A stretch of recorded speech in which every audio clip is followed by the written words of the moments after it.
Well, I'm here with Nick Hudson, a good friend of mine, but also founder of Omaha Fashion Week and Omaha Event Group. So Nick, thank you for joining me. It's my pleasure. Today. Thanks for having us. Yeah, so we're talking, kind of the focus and subject of today's interviews are about the coronavirus and how it's impacting nonprofits and also other businesses in the community. And you being, to me, you've got 3 or 4 different or more different event venues, and a lot of nonprofits had events scheduled. So I just want to talk to you a little bit about that and kind of how it's impacting you, and then how you're helping accommodate, either postponements or what's going on. So yes, I mean it's unprecedented times. Obviously, yes.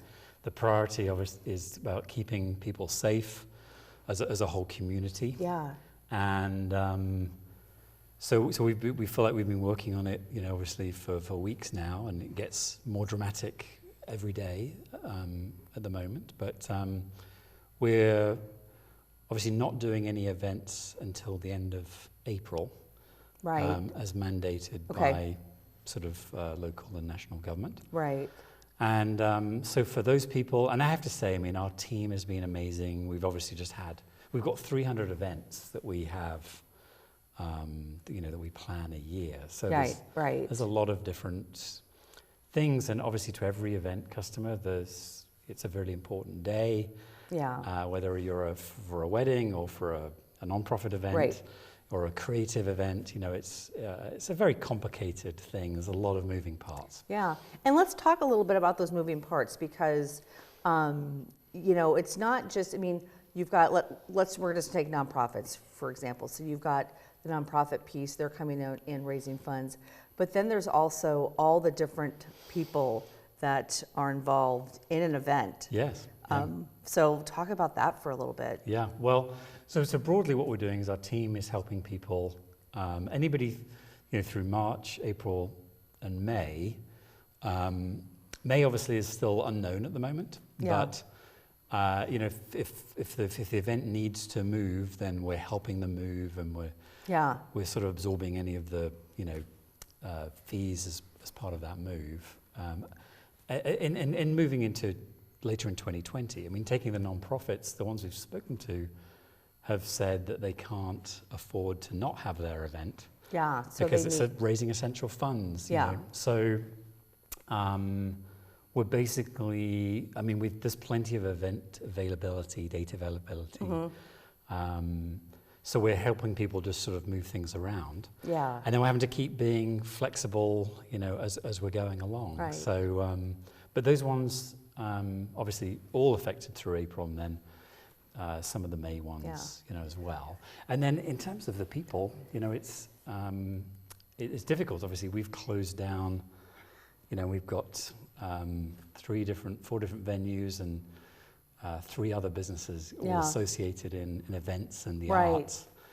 So it's a very tough time for all the people involved in that. We're very busy in some ways dealing with the customers, but for the people involved in the actual events, we've done all the deep cleaning of the buildings, but now those buildings are basically closed for a decent period of time.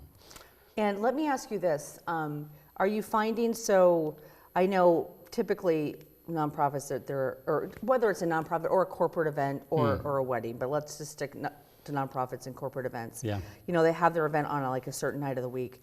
Are people having to get a little creative and saying, you know what? We'll have it on a Tuesday this year versus a Thursday or a weekend. I mean, and I think everybody's being very understanding. And say you've got an event coming up in May. Well, you might have to be telling your audience and your community that okay, the date's still on at the moment, but we'll let you know. Yep. And maybe we've already worked out a backup date with somebody so that they can sort of do that planning. So that's what the team's busy doing at the moment. But it's very difficult. There's a lot of people who are obviously independent workers associated with events, whether they're artists, whether they're photographers, whether they're event production people, who might be independently employed, and they're really struggling at the moment. I mean, it's just causing a big crisis for everybody. Well, I have a feeling July, which is usually very slow with events.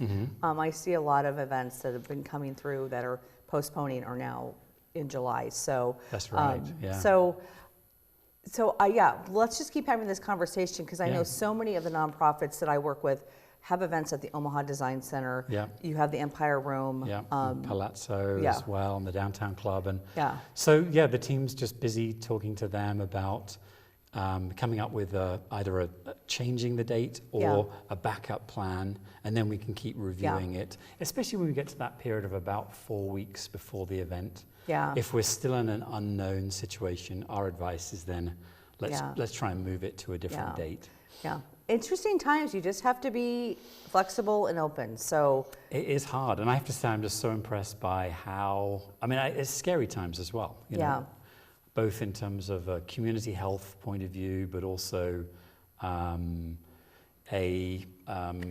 people are worried about where Yeah. they're going to pay their bills and things Yeah, from. So absolutely. it's just very, very complicated, but I think people are being really positive. Yeah. Everybody's very busy, they're doing it. We actually had a large amount of bookings for new events at the end of the year and for next year. Okay. Because I think actually people are starting to get worried about dates getting Yeah. taken up. Yeah. Yeah. So, well, Nick, thank you so much. Yeah. People can learn more about Omaha Event Group at Yes. omahaeventgroup.com. Correct, Okay. yeah. And then obviously omahafashionweek.com Yep, is yes. doing things with the people who are affected by the Yeah. artists and the gig economy workers. Yeah. There's And I need information to- on there. Should have Brooke back on the show to Yeah. talk about that. So, Yeah. all right, thank you so much. Thank you. And we will be right back.